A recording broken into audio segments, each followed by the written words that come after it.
नमस्कार दोस्तों। तो कैसे हैं आप सभी? आई थिंक आप लोग अच्छे ही होंगे अगर आप ये वीडियो देख रहे हैं एंड अगर आपने पूनावाला से लोन लिया हुआ है एंड आपको क्या-क्या प्रॉब्लम क्रिएट हो सकता है और यहाँ तक कि आपको वारंट भी इश्यू हो सकता है। जैसा कि आप अपने सामने देख रहे हैं, ये एक वारंट है एंड जो कि एक कस्टमर ने लोन नहीं भरा, जो कि पर्सनल अनसिक्योर लोन था और उस केस में वारंट इश्यू हो गया है। अरेस्ट वारंट यानी आपके घर पर अरेस्ट वारंट लेकर पुलिस पहुंच जाती है। ये कितनी सच्चाई है, कितनी नहीं है, ये आप देख रहे होंगे अपने सामने, हर एक डिटेल आपको दिख रही होगी एंड इसमें बोरोवर की डिटेल को हाइड किया गया है। हम किसी की भी डिटेल को शो नहीं कर सकते हैं, यानी पब्लिकली नहीं किया जा सकता है। ये वीडियो इसी के ऊपर कंप्लीट रहने वाला है। आपको क्या करना चाहिए और क्या नहीं करना चाहिए अगर आपको वारंट इशू हो चुका है या फिर आपका लोन पूनावाला फिनकॉर्प से डिफ़ॉल्ट होने वाला है या फिर हो चुका है। आपको किसी प्रकार का नोटिस मिल रहा है या फिर आपका कोर्ट में केस चला हुआ है।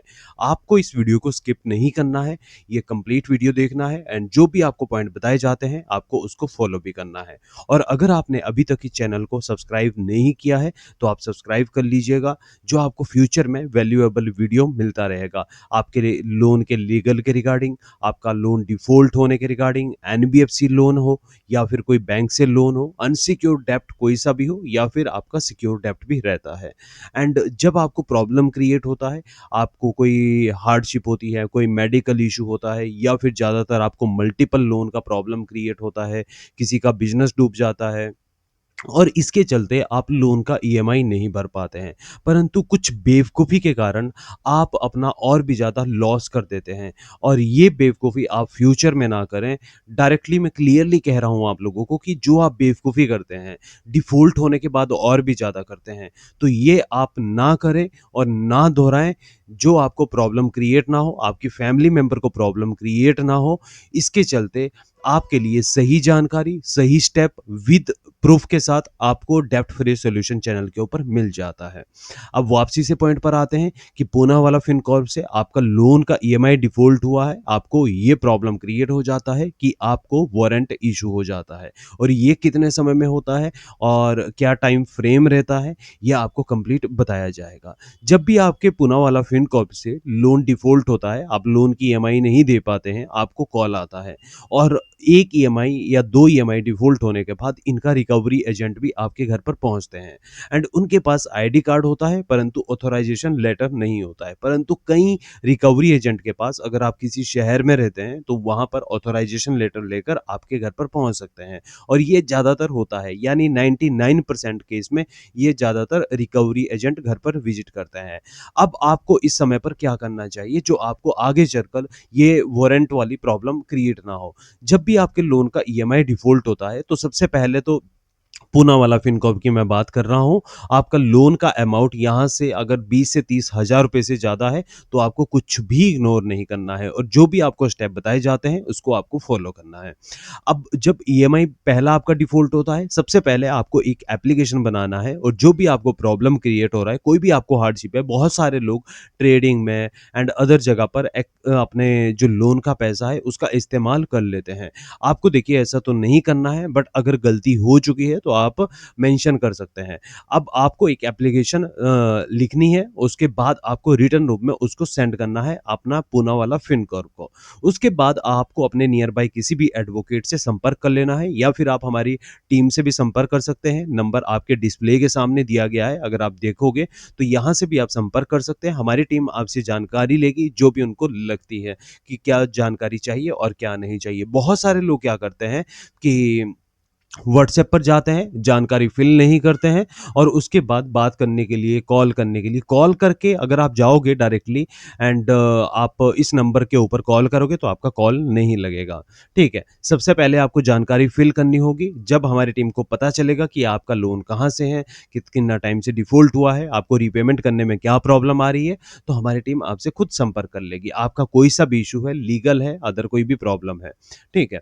अब वापसी से इस पॉइंट पर आते हैं कि जब भी ईएमआई डिफ़ॉल्ट होता है, आपको अपने नियर बाय किसी एडवोकेट से या हमारी टीम से संपर्क कर लेना है और आपको एक प्रायर नोटिस इश्यू करवाना है।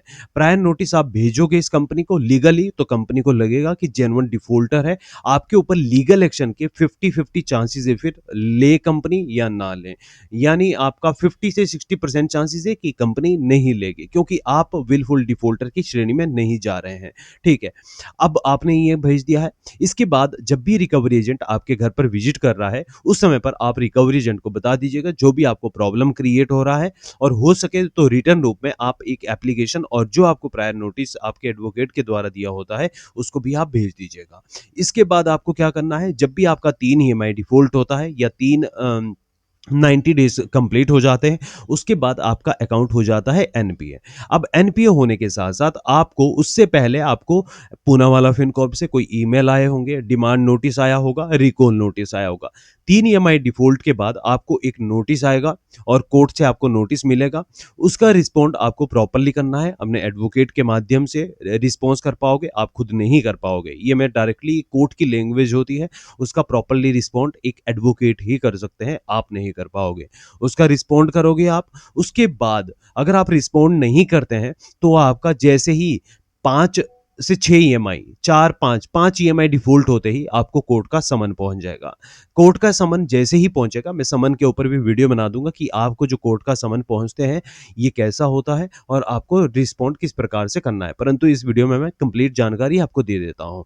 जैसे ही आपको समन पहुँचते हैं, आपको एक सही एडवाइस ले लेनी है एंड एडवोकेट के माध्यम से कि अब आपको क्या करना चाहिए और क्या नहीं करना चाहिए।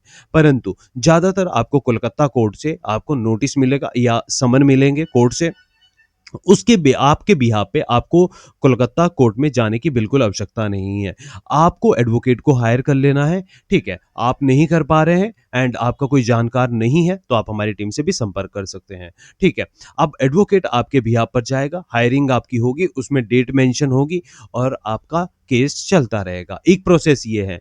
दूसरा प्रोसेस आप इग्नोर कर देते हैं कि चलो देखा जाएगा, जो होगा उसको देख लेंगे बाद में, अभी हमारे पास पैसा नहीं है। बहुत सारे लोग ऐसे हैं कि 10 से 15 लाख रुपए का लोन है और उनसे 2-3 हज़ार रुपए की एडवोकेट की फीस भी दुख जाती है। ऐसे-ऐसे महान अनुभूतियाँ हैं और आप लोग देखिए, ऐसे लोग मुझे लगता है कि देखिए आप तो या तो फ्री का खाना चाहते हैं या फिर नहीं। बहुत सारे लोग हमारे पास भी आते हैं व्हाट्सएप पर जब जाते हैं कि देखिए पहले हमारा एक लीगल एडवाइस करने के लिए कॉल कीजिए, फिर उसके बाद पे करेंगे। ऐसा आप मत कीजिएगा, आप मत जाइएगा, आप लोगों के लिए नहीं है। अब अगर आप ये सोचोगे कि आपके पेट में जो खाना है ये डायरेक्टली ऐसे ही चला जाए, या आप जाओ किसी हॉस्पिटल में कि पैसा हम बाद में देंगे, ट्रीटमेंट आप पहले कर दीजिएगा, ऐसा होता है? नहीं होता है। तो पहले आपको देना पड़ेगा, ठीक है? तो ये रहता है नॉर्मली जो चार्जेस रहते हैं, जो फीस रहती है, वो तो आपको पे करनी ही पड़ेगी। अदरवाइज तो आप लोन वाले को बोल दीजिएगा कि हम पैसा आपका दे देंगे, कोर्ट केस का देख लेना, खत्म कर देना। तो ये प्रोसेस नहीं होता है। थोड़ा सा समझदार बनिए। आप 21वीं सदी में जी रहे हैं, तो थोड़ा-सा समझ के साथ आप चलिएगा, अदरवाइज़ फिर प्रॉब्लम आपको क्रिएट होगा और किसी को कोई फ़र्क नहीं पड़ने वाला है, ठीक है? अब इसके साथ-साथ जो पूनावाला फिनकॉर्प है, आपको कोर्ट का समन पहुँचता है, आपका एडवोकेट हायर आप करते हैं, उसके बाद आपका केस चलता रहता है और आपको एक टाइम मिल जाता है, आराम से आपको सुकून मिल जाएगा, आपको टेंशन नहीं रहेगा कि आपको कोई लोन का या कोई लीगल का प्रॉब्लम क्रिएट होगा, ठीक है? और ये 2 से 3 महीने में आपको फिर समन मिलता रहेगा और आपकी हायरिंग पे हायरिंग चलती रहेगी। अब इसके बाद एक प्रोसेस होता है कि अगर आप रिस्पॉन्ड नहीं करते हैं और बेवकूफ़ी कर देते हैं, तो उसके बाद आपको 2 से 3 समन, ज़्यादा से ज़्यादा 3, ज़्यादा केस में नहीं आते हैं, 2 समन के बाद आपको वारंट इश्यू हो जाता है और इस प्रकार से वारंट इश्यू होता है जैसा कि आप अपने स्क्रीन के सामने देख रहे हैं। अब ये वारंट इश्यू होगा कौन-सा बेलेबल वारंट इश्यू हो जाता है। इस केस में भी कुछ ऐसे महान अनुभूतियाँ हैं कि इसको इग्नोर कर देते हैं। आपके घर पर पुलिस वाले आएँगे और जो आपके नियर बाय पुलिस स्टेशन होगा, उनके पास जाता है, आपको नहीं मिलता है। ठीक है। अब आपके पास विकल्प रहेंगे, बहुत सारे लोग ये हैं कि अपने नियर बाय पुलिस स्टेशन में जाकर 3-4 हज़ार रुपए, 5 हज़ार रुपए उनको दे देते हैं और उसके बाद एडवोकेट को नहीं फीस पे करेंगे, पुलिस डिपार्टमेंट को फीस पे कर देंगे। वहाँ पर जो अननेसेसरी है, फ्री का फोकट का आप खिलवा रहे हो औरों को, और जो आपको केस से बचाने की कोशिश कर रहा है उनको आप नहीं दोगे। ऐसी बेवकूफ़ी अधिकतर करते हैं, 90% लोग करते हैं, और अच्छे खासे पढ़े लिखे एजुकेटेड वेल एजुकेटेड लोग कर रहे हैं ऐसा काम। तो देश का विकास कैसे होगा? आप लोग खुद का विकास तो कर नहीं पा रहे हैं, औरों का विकास आप खाक करोगे। तो ये प्रॉब्लम क्रिएट हो जाता है। अब आपका वारंट वहां पर ही घूमता रहेगा, अगेन आपको फिर से वारंट इशू होकर आपको पहुंचेगा। ठीक है, आपने पैसा वहां पर दिया, बट आपने कोर्ट में नहीं दिया है। उसमें बेल होता है मेंशन, जैसा आप यहां पर देख रहे हो, आपकी जो वारंट इशू रहता है उस पे 1000, 2000 या 3000, यानी 1000, 2000 या 3000 पे मेंशन होगा कि आप 1, 2, 3 हजार पे जमा कीजिएगा, और बेल लेकर आप आराम से फिर केस को चला सकते हो। बट वहां यहां पर आपको रिकॉल बेल डालना होता है, रिकॉल डालना होता है। रिकॉल का एक प्रोसेस होता है जिसमें आपको भी सिग्नेचर करके डिटेल मेंशन करके आपको कोर्ट में उसको दायर करना होता है। अब ये प्रोसेस जो रहता है, ये जो कंपनी रहती है पूनावाला फिनकॉर्प, ये 6 से 7 महीने में, 8 महीने के बीच में ये वारंट आपको पहुंच जाता है। और इसके साथ साथ आपको फिर और भी ज्यादा फीस पे करनी होती है। एडवोकेट को 5 से 10 हजार रुपये भी आपको करना होता है, 10, 15 हजार रुपये भी पे करना पड़ सकता है। अब अगर आप फिर भी ये थोड़ा बहुत आप 2, 3 हजार रुपये, 4, 5 हजार रुपये अपने नियर बाय किसी भी पुलिस चौकी को खिलाकर, पैसा देकर आप ये प्रोसेस नहीं करते हैं, तो इसके बाद आपको नॉन बेलेबल वारंट इशू हो जाता है, जिसमें आपको धोखाधड़ी में भी आपको अंदर किया जा सकता है। फिर आप चाहे 4 हजार रुपये दो, चाहे फिर आप 40 हजार रुपये दो, फिर जो आपकी नियर बाय पुलिस चौकी है वो भी कुछ नहीं कर पाएंगे, उनको आपको उठाकर ले जाना पड़ेगा, कोर्ट में पेश करना होगा। अब आपको आप खुद समझ चुके होंगे कि आपके साथ क्या-क्या प्रोसेस हो सकता है और क्या नहीं हो सकता है। आपका चेक दिया हुआ है या फिर आपका ईसीएस इमीडिएट लगा हुआ है। आपको 138 का नोटिस आएगा या फिर आपको 25 का नोटिस आएगा। आप इग्नोर करोगे तो आपको ये प्रॉब्लम क्रिएट होगा, और अगर आप समझदारी से काम करोगे तो आपका केस 4-5 साल तक भी चल सकता है, और फिर आपके पास एक छोटा-सा अमाउंट लाइक 15-20% तक होगा, और आप सेटलमेंट करके अपने केस को खत्म कर सकते हैं। ये एक नॉर्मल सा प्रोसेस रहता है, और ये आपकी नॉर्मल सी एक बेवकूफ़ी भी रहती है। तो आपको बेवकूफ़ी नहीं अपनानी है, सही तरीका अपनाना है। आप खुद से नहीं कर पा रहे हैं तो आप हमारी टीम से संपर्क कर सकते हैं, और आप आराम से टेंशन फ्री होकर रह सकते हैं। ये प्रोसेस अपनाइए सही जानकारी के साथ, लीगली प्रोटेक्ट रखिए अपने आप को, और सही डायरेक्शन के साथ अपने लोन को सही तरीके से मैनेज कीजिएगा। आप नहीं कर पा रहे हैं मैनेज, किसी और को दे दिया अपना डेप्ट, ठीक है, आपको करने की बिल्कुल भी आवश्यकता नहीं है। ये बेवकूफ़ी अधिकतर लोग अपनाते हैं, और कुछ चुनिंदा पे करने के पीछे अपना देते हैं, ठीक है। तो सही तरीके से सही जानकारी के साथ चलिए, और कोई भी दिक्कत या कोई भी परेशानी आती है और आपका पूनावाला फिनकॉर्प से कितना लोन अमाउंट है, ये आप कमेंट जरूर कीजिएगा, ठीक है। बाकी आपको कोई भी इशू या कोई भी प्रॉब्लम आती है किसी भी लोन के रिगार्डिंग, तो आप कमेंट कर सकते हैं और टीम से कोऑर्डिनेट भी कर सकते हैं। तो आज का ये वीडियो हम यहाँ पर ही समाप्त करते हैं, और मिलते हैं नेक्स्ट वीडियो में। अपना ध्यान रखिए, अपनी सेहत का ध्यान रखिएगा। Thank you.